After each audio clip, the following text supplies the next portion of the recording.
서울 대형 병원을 필두로 시작된 전공의들의 근무지 이탈이 이틀째 이어지면서 의료 대란 불안감도 커지고 있습니다. 정부는 업무 개시 명령을 본격화하고 강경 대응에 나섰는데요. 한 시민단체는 의협 비대위와 집단 사직 전공의를 경찰에 고발하기도 했습니다.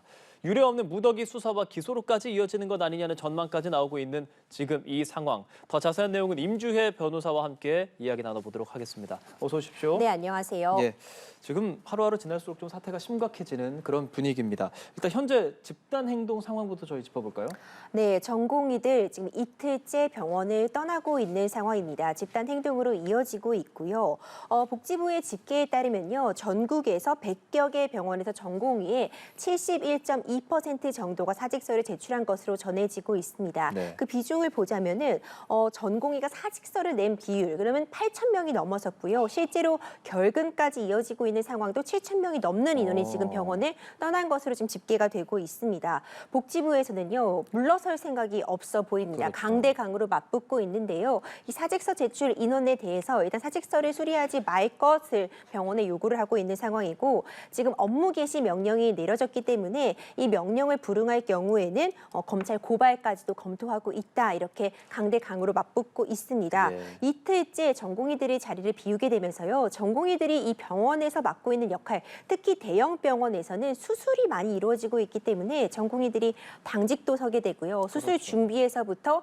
사후 관리까지 맡고 있기 때문에 업무의 공백이 현실화되고 있는 상황입니다. 의료 공백에 대한 혼란이 가중되는 지금 이 상황에 정부와 지금 의협이 강대강으로 맞붙는다는 말씀해 주셨는데, 정부의 대책 보면 업무 개시 명령, 그러니까 그 대상자가 어제까지만 해도 한 700여 명이었는데 오늘 나온 숫자 보니까 6천여 명까지 늘어났습니다. 그렇습니다. 이제 어제만 해도요, 700여 명 정도가 업무 개시 명령 대상자가 되는 것으로 전해졌는데, 오늘은 지금 집계된 바에 따르면 6천 명이 넘어섰습니다. 그러니까 예외 없이 전공의들 지금 사직서를 제출하고 병원을 떠나게 되면은 바로 업무 개시 명령 발동하겠다, 이런 입장을 다시 한번 확인하고 있는데요.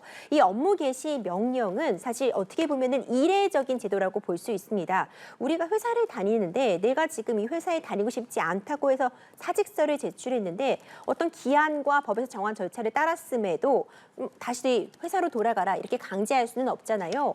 그런데 이제 특정 직종의 경우, 특히 의료법에서는 어떤 공공의료 분야의 특수성을 인정해서 이제 진료를 강제할 수 있는 업무에 돌아가라, 업무 개시 명령을 내릴 수 있는데 처벌 규정까지 마련되어 있습니다. 그러니까 업무 개시 명령에 정당한 사유가 없음에도 불응을 하게 되면 3년 이하의 징역, 3천만 원 이하의 벌금에 치여질 수 있고요. 면허 정지까지도 가능한 상황이기 그렇죠. 때문에 이 부분에 있어서 이제 정부의 업무 개시 명령에 대해서 이제 의협 쪽에서도 전면 철회를 요구하고 있는 상황이고요. 실제로 업무 개시 명령에 대해서 불응으로 이어질까 부분에 대해서 일단 업무 개시 명령은 이제 뒤에서도 살펴보겠지만 송달이 돼야 되는데, 그렇죠. 송달이 되었느냐 여부에서부터가 법적 쟁점으로 불거질 수 있고, 과연 이 많은 인원에 대해서 실제로 처벌까지 이루어지는 그런 극한 상황까지 대립으로 치달을 것인가, 많은 우려가 되고 있습니다. 그러니까 진짜 의사 면허 박탈까지 현실화될 수 있다라는 것을 지금 보여주는 것이 정부가 집행부에 사전 통지서를 보냈습니다. 어떤 의미라고 해석해야 되겠습니까? 네, 의협 지도부 2명에게 이제 사전 통지, 그러니까 면허가 정지될 수도 있다는 부분에 대해서 사전 통지서를 보냈습니다. 그러니까 이 사전 통지서를 보냈기 때문에 바로 면허가 정지되는 것은 아닌데, 일단 이제 정부에서 여러 가지 명령을 지금 내리고 있는 상태입니다. 의료진들에게는 업무를 개시하라, 이런 명령을 내렸고요. 병원에 대해서는 제출하는 사직서를 수리하지 말라는 명령을 내린 것이고요. 의협, 이런 의협 단체들에 대해서는요, 이렇게 집단 행동을 교사하지 말라는 교사 금지 명령을 내린 상태입니다.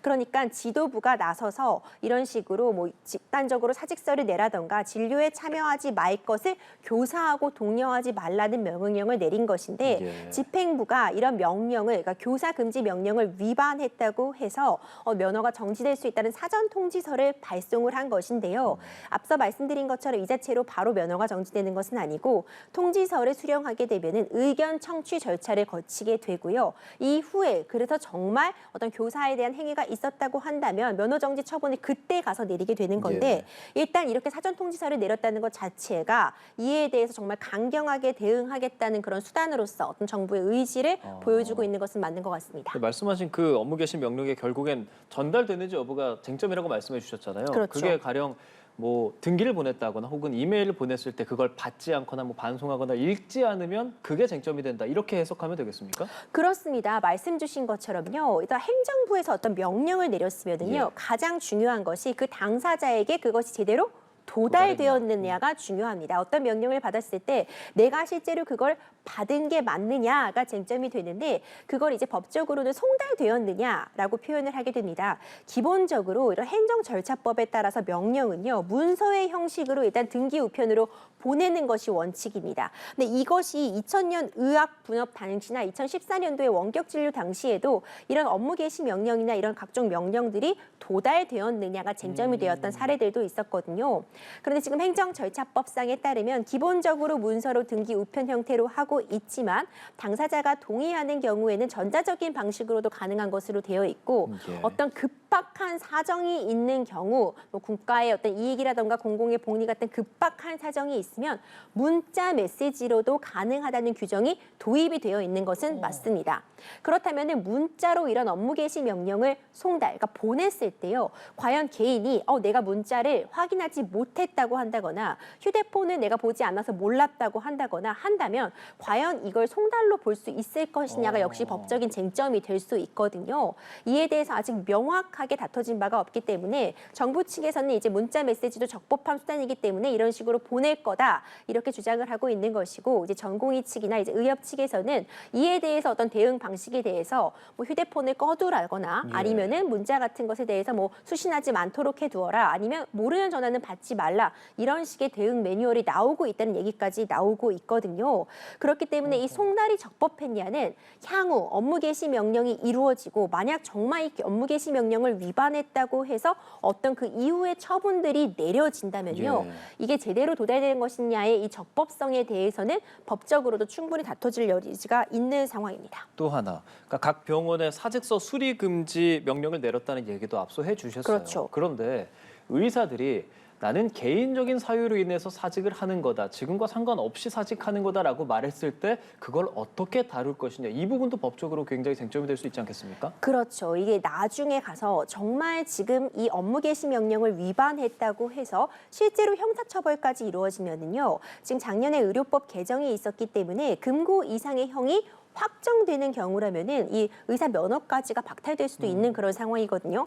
그렇다면은 당연히 이제 이에 따라서 어떤 행정부의 이 명령에 대해서 부당하다, 면허 취소 처분이 부당하다는 행정 소송이 이어질 수밖에 없고요. 뭐 집행정지 신청도 이루어질 것이고 그렇다면은 결국 그 적법성이 논의가 되는데 지금 이들은 집단적으로 사직서를 내고 있는데 그 사직서의 내용을 보자면은 어떻게 보면 개인적인 사유, 뭐 질병이 있다거나 아니면은 내가 일신상의 이유, 뭐 해외로 이민을 갔다 거나 하는 경우 누구나 사직은 할 수 있는 것이고요. 네. 내가 원하는 직업을 선택하고 언제든지 원하지 않음에도 그 근로에 강제당하지 않을 것은 헌법적인 권리이기 때문에 만약 이것이 정말 끝까지 가서 어떤 면허정지 처분으로까지 이루어진다면 이건 내가 사직서를 낸 것이다. 내가 이떤 집단 행동에 참여한 것이 아니다. 이건 내가 자발적으로 그만두겠다고 하는 것인데 이걸 강제할 수는 없다. 이런 부분들이 개별 소송에서 충분히 첨예하게 다툴 수 있는 부분입니다. 예, 정부와 전공의들 지금 강대강으로 맞서는 상황인데 전공의들이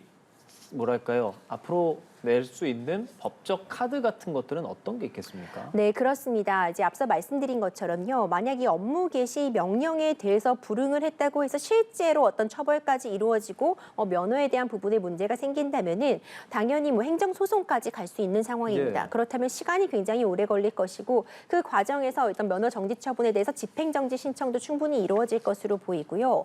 이렇게 업무 개시 명령을 내릴 수 있도록 규정되어 있는 것이 의료법 제59조인데 해당 조항에 대해서 위헌법률 심판, 그러니까 이 조항이 기본권을 침해한다는 이유로 위헌법률 심판을 제기할 가능성이 충분히 있어 예. 보입니다. 이전에도 위헌법률 심판이 제기가 됐던 적이 있는데 당시에는 각하가 되었었는데요.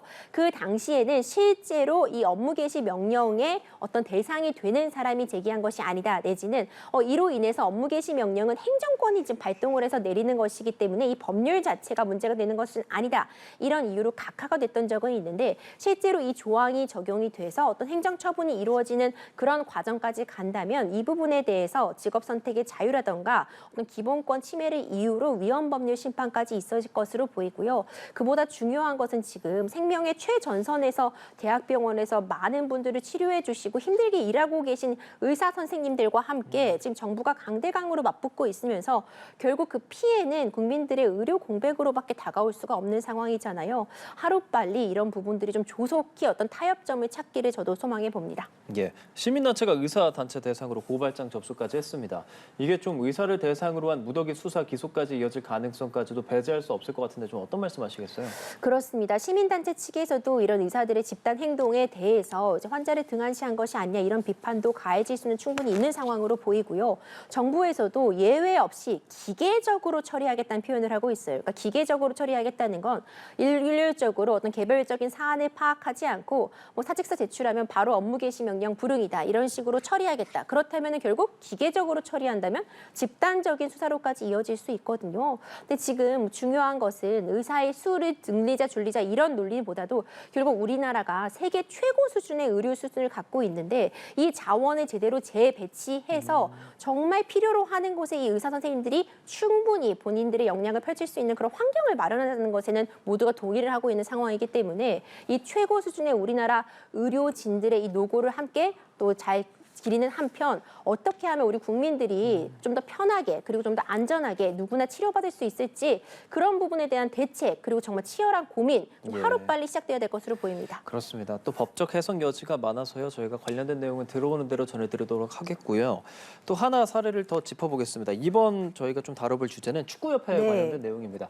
아시안컵 이후에 클린스만 감독 선임 등등 다양한 이야기가 나온 대한축구협회 이 부분에 대해서 시민단체가 정몽규 회장을 고발했고 경찰이 수사에 나섰습니다. 혐의 짚어볼까요? 네, 정명규 회장 고발을 당했습니다. 이 혐의점을 살펴보자면요. 이 클린스만 감독의 선임 절차에 있어서 문제가 있었다는 점이 지적이 되고 있습니다. 예. 그러니까 왜 클린스만 감독을 뽑았냐 이런 질문이 사실 선임 초기서부터 나왔었거든요. 그렇죠. 그렇기 때문에 어떤 정상적인 축구협회 내부의 어떤 검증이라던가 이런 정상적인 절차를 거치지 않고 만약 정몽규 회장이 독자적으로 결정을 해서 이 부분을 축구협회에서 클린스만 감독과 계약을 하도록 어떤 강요한 측면이 있다면 강요죄가 적용될 수 있고 결과적으로 이 때문에 클린스만 감독이 선임이 되었고 고액의 연봉이 책정이 되었다면 이 계약서에 어떻게 기재되어 있는지 여부도 중요하겠지만 예. 경우에 따라서는 그래서 어떤 대한축구협회의 업무를 방해하고 그로 인해 결국 이제 위약금까지 물어야 되는 상황에 처했기 때문에 이는 대한축구협회의 어떤 금전적인 손실까지 가져온 업무상 배임 행위에 해당한다. 이런 것들 혐의로 지금 고발이 되었는데요. 이런 혐의점이 인정이 되려면 일단 전제 조건이 정명규 회장이 독단적으로 어떤 절차와 방법을 무시하고 클린스만 감독 선임에 관여했다. 이 부분이 일단 그렇죠. 입증이 돼야 되거든요. 그런데 사실 처벌 가능성을 점쳐보자면은 사실상 어쨌든 굉장히 큰 집단이고 어떤 개인이 독단적으로 클린스만 감독이 전혀 적임자가 아님에도 무리하게 선임했다는 부분은 사실 입증하기가 쉽지는 않은 상황이라 실제 처벌까지 이루어질지는 좀 미지수라고 평가할 수 있겠지만 중요한 부분은 이제 앞으로 대한민국 국가대표 감독 다시 뽑아야 되잖아요. 그렇죠. 근데 이번에 드러난 것처럼 계약서상에 우리가 너무 불리한 것이 아니냐, 우리가 어떤 요구를 제대로 하지 못하는 그런 조항들이 담겨져 있었던 것이 아니냐 이런 얘기가 나오기 때문에 중요한 부분은 앞으로 선임에 있어서 얼마나 절차적으로 투명한 절차를 거칠 것이냐, 그리고 계약서를 좀 더 꼼꼼히 작성해서 우리가 계약서 때문에 예. 피해보는 일은 없게 할 것이냐 이런 부분 중요할 것 같습니다. 근데 이 부분에 있어서 선임 절차가 조금 잘못된 거 아니냐라는 이야기가 나오는 이유는 클린스만 전 감독이 이제 독일 매체와 인터뷰하는 과정에서 좀 우연하게 하게 됐고 뭐 정몽규 회장에게 감독 찾냐라고 말했는데 그게 실제로 이루어졌다 뭐 이런 류의 말들에 의해서 좀 더 일어난 것도 있잖아요. 영향을 그렇죠. 좀 미칩니까 그런 것도? 그렇죠. 사실 앞서 말씀드린 것처럼 이게 실제로 처벌까지 뭐 업무상 배임이라던가 뭐 강요 업무 방해가 이루어지려면 선임 절차에 있어서 정말 중대한 하자가 존재했어야지 가능하거든요. 그 중대한 네. 하자라면 제대로 평가를 거치지 않고 그냥 내가 입맛에 맞는 사람을 바로 그냥 선임한 것이다. 이 정도가 하자가 있어야 되는데 보면은 지금 앞서 인터뷰를 보자면 농담처럼 제안했다가 어떻게 하다 보니까 여기까지 왔다. 이런 식의 발언이 있었기 때문에 이런 논란이 더 가중되고 있는데요. 그럼에도 불구하고 이제 이런 부분들이 수사에 있어서 하나의 참작 요소는 되겠지만 어떤 절차적인 하자나 뭐 회의를 거치지 않았다거나 아니면은 과도하게 높은 연봉을 독단적인 결정에서 결정했다거나 이런 부분이 이 인터뷰 하나로 바로 입증되기는 어렵기 때문에 하나의 참고 요소로는 작용할 수 있을 것 같습니다. 그럼 뭐 진짜 계약서가 공개되거나 할 가능성은 없겠습니까? 계약서는 사실 비밀 유지 의무가 작성이 되어 있습니다. 이 계약서의 당사자가 사실 정몽규 회장은 아니거든요. 예, 대한축구협회와 클리스만 감독 사이에 새겨진 계약이기 때문에 우리가 이 계약서 내용을 공개를 하기도 어려울 것이거나 정확한 내용이 밝혀지기는 어렵겠지만 수사 과정에서 필요하다면은 그 필요한 부분에 대해서는 충분히 계약서도 좀 검토가 필요해 보입니다. 예. 이 축구 대표팀 이야기가 나왔으니까 이 부분 또 마지막으로 좀 짚어보겠습니다. 아시안컵 선수단 안에서 사실 갈등이 좀 있었다라는 그렇죠. 얘기들이 있었는데 오늘 좀 보도가 많이 됐습니다. 이강인 선수가 직접 런던으로 넘어가서 토트넘에 있는 손흥민 선수를 만났고 또 화해하는 그런 사진까지 찍어서 게시를 한 상황인 거죠? 네, 그렇습니다. 이강인 선수가 직접 이제 런던으로 날아가서 손흥민 선수를 만나서 사과를 했다. 이런 글을 남기면서요. 이전에도 어떤 사과문이 발표가 있었지만 당시에는 어떤 손흥민 선수나 뭐 다른 선배들에게 한 사과가 아니라 어떻게 보면 축구 팬들에게 사과하는 것이어서 이 부분에 대해서도 진정성 논란까지 좀 일기도 했었는데 직접 찾아가서 진심 어린 사과를 전한 것으로 보여지고요. 이 부분에 대해서 충분히 반성하고 앞으로 더 잘하겠다 이런 말을 남겼고 손흥민 선수가 정말 또 대인배적인 또 주장다운 면모를 보여줬는데요. 이강인 선수와 다정하게 찍은 이 사진을 공개하면서 주장으로서 나도 내가 할 일을 한 거라고 생각하지만 이강인 선수를 또 크게 보듬어주는 모습도 보였습니다. 앞으로 더 잘할 것이 많은 선수고 나도 어렸을 때는 그렇게 다른 선수들에게 배워가면서 이렇게 지금까지 성장을 할 수 있었다. 주장으로서 원팀을 만드는 것이 중요했기 때문에 이런 일이 일어났는데 나도 잘못했다고 얘기를 하면서 이강인 선수 좀 잘 보듬어 달라는 말을 남겼거든요. 우리가 할 것은 이제 이들의 너무 이 갈등에 초점을 맞출 것이 아니라 그래서 우리 축구 국가대표팀 어떻게 다시 원팀이 되고 더 앞으로 나아갈지를 맞습니다. 고민할 시점인 것 같습니다. 예, 좋은 말씀 잘 들었습니다. 지금까지 임주혜 변호사와 함께 다양한 이야기 나눠봤습니다. 조심히 가십시오. 감사합니다.